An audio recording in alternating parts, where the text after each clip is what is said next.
E se a maior promessa já feita contivesse uma falha? Uma bomba relógio, escondida em plena vista no texto sagrado, deixada pelo próprio Jesus. Um prazo de validade, que para muitos já expirou. Pense na cena. Mateus, capítulo 24. Jesus está no Monte das Oliveiras, com Jerusalém aos seus pés. A cidade, uma joia de pedra e ouro sobre o sol da Judéia, é também um barril de pólvora. O ar está denso com a opressão das legiões romanas, com o peso dos impostos abusivos e com os sussurros de rebelião dos zelotes, que afiavam suas adagas nas trevas, sonhando com uma revolta sangrenta. É um mundo em ponto de ebulição. Seus discípulos, maravilhados com a grandiosidade do templo, o centro do universo para a fé judaica, fazem uma pergunta sobre o futuro. E a resposta que recebem não é uma mensagem de conforto. É uma crônica do fim. Ele fala de enganos, de falsos messias, de guerras e nações em colapso. E no meio dessa visão apocalíptica, ele faz uma promessa específica, com um prazo. Ele olha para os homens ao seu redor e diz as palavras que se tornariam um enigma de 2 milênios. Em verdade vos digo, não passará esta geração sem que tudo isso aconteça. Você ouviu bem? Esta geração. Uma leitura simples e honesta nos leva a um lugar desconfortável. Uma única conclusão possível: a promessa falhou. Seus discípulos, os apóstolos, a geração que caminhou com ele, todos morreram e o mundo continuou.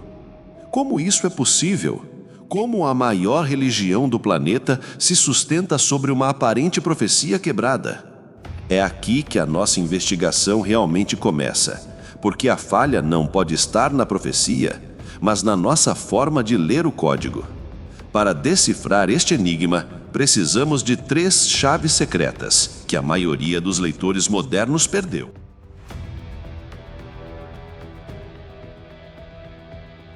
A primeira chave não está em um futuro distante, está no passado, em um evento tão cataclísmico que, para quem o viveu, foi de fato o fim do mundo. No ano 70 depois de Cristo, a geração de Jesus ainda estava viva. O apóstolo João, por exemplo, ainda vivia. E nesse ano, as legiões romanas, sob o comando do general Tito, fizeram um impensável: sitiaram e destruíram Jerusalém. O que aconteceu ali não foi apenas uma batalha, foi um inferno na terra. O historiador Flávio Joséfo, uma testemunha ocular, descreveu o horror.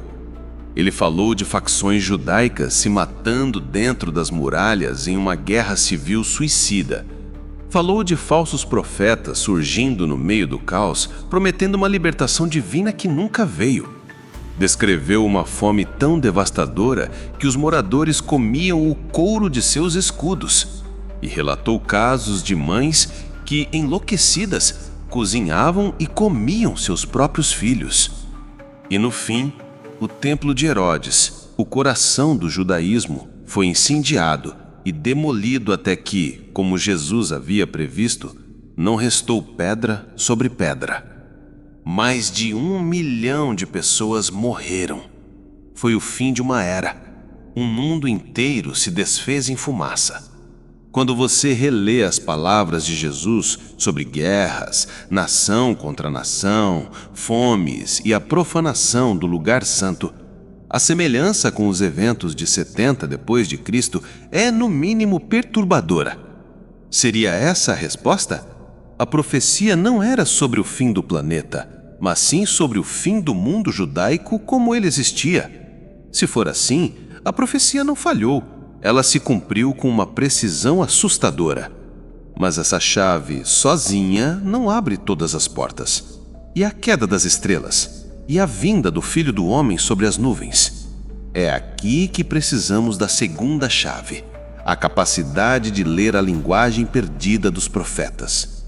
A profecia apocalíptica não é um jornal, é uma poesia de cataclisma, um dialeto celestial onde eventos cósmicos são usados para descrever convulsões na Terra. É uma linguagem de símbolos. Quando Jesus fala que o sol se escurecerá e a lua não dará a sua luz, ele não está prevendo um evento astronômico. Ele está ativando um eco, uma memória de profetas antigos. No livro de Isaías, a queda do poderoso império da Babilônia é descrita exatamente com essas palavras. Em Ezequiel, a queda do Egito também é pintada com o apagar das luzes celestiais. Para a mente hebraica, era o símbolo máximo da queda de um grande reino, o fim de uma era. Da mesma forma, as estrelas caindo do céu eram um código para a queda de reis, príncipes e até dos poderes espirituais que governavam as nações. Mas o símbolo mais crucial é o Filho do Homem, vindo sobre as nuvens do céu.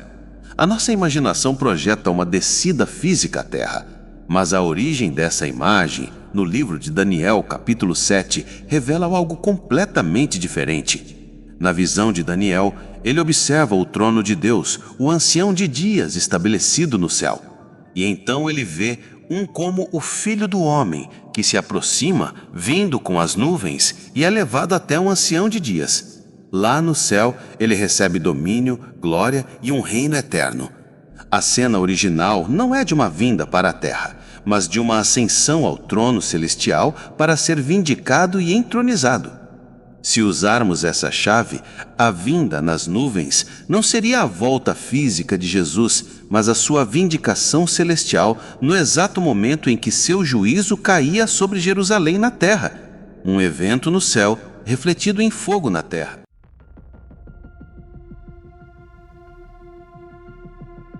As duas primeiras chaves parecem apontar para uma profecia cumprida no primeiro século. Mas isso ainda não resolve tudo. E se a resposta for ainda mais complexa? Isso nos leva à terceira e mais misteriosa chave: o verdadeiro significado da palavra geneia. Acreditamos que geração significa apenas um período de tempo, mas a palavra grega, geneia, é um camaleão. E aqui, o enigma se ramifica. A primeira possibilidade é a da teoria do gatilho duplo. Para os futuristas, a profecia é um fractal. Os eventos de 70 DC foram apenas o primeiro padrão, um cumprimento em miniatura. A linguagem de Jesus, eles argumentam, é grande demais para um evento local. Nesse caso, esta geração não se referiria à do primeiro século, mas à geração final, a que estiver viva quando os verdadeiros e últimos sinais começarem a se manifestar em escala global. A profecia não falhou, ela apenas começou. O primeiro ato terminou em fogo. O ato final ainda aguarda seu momento. A segunda possibilidade é mais sutil.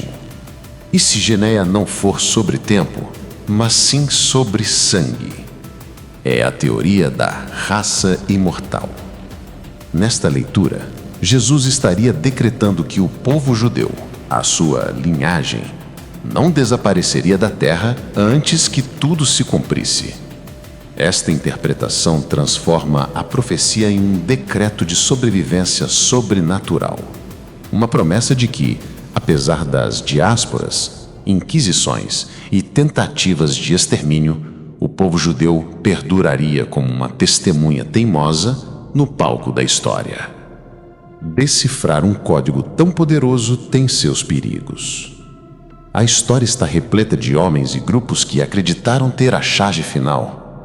No século XIX, o fazendeiro William Miller, após estudar as profecias, calculou que a volta de Cristo ocorreria em 22 de outubro de 1844.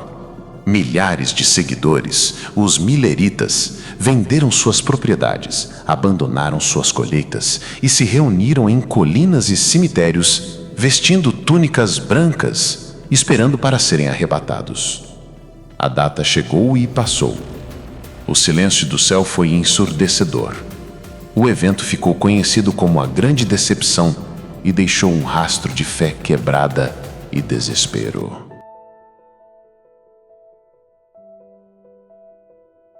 Eles se esqueceram do aviso do próprio autor da profecia. Aquele dia e hora ninguém sabe, nem os anjos do céu, nem o Filho, mas somente o Pai. O código parece um paradoxo. Ele nos dá os sinais para vigiar, mas nos proíbe de saber a data. Talvez o objetivo nunca tenha sido nos dar um cronograma, mas um espelho, um padrão para reconhecermos a morte de uma era, seja a de Jerusalém no passado ou a de outras civilizações ao longo da história, talvez até a nossa. A tensão entre o que já aconteceu e o que ainda se espera é o motor da história.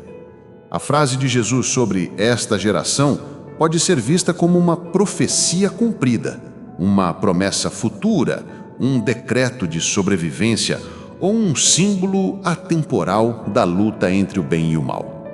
Mas no final, talvez tenhamos feito a pergunta errada. Talvez a questão não seja quando ele voltará, mas para quem ele está falando. A profecia nos convida a uma reflexão. Buscamos certezas sobre o futuro para satisfazer nossa curiosidade ou para ajustar nossa vida hoje? Afinal, a pergunta mais assustadora não é se a geração de Jesus já passou, é se de alguma forma, em meio aos nossos próprios sinais, guerras e colapsos, a geração do fim somos nós. Se você gostou deste vídeo, compartilhe, deixe seu like e se inscreva no canal. Você vai estar nos ajudando a trazer mais conteúdos como este. Você gostaria de ver alguma história contada aqui no canal? Deixe a sua sugestão nos comentários, porque ainda existem muitas outras histórias nos bastidores.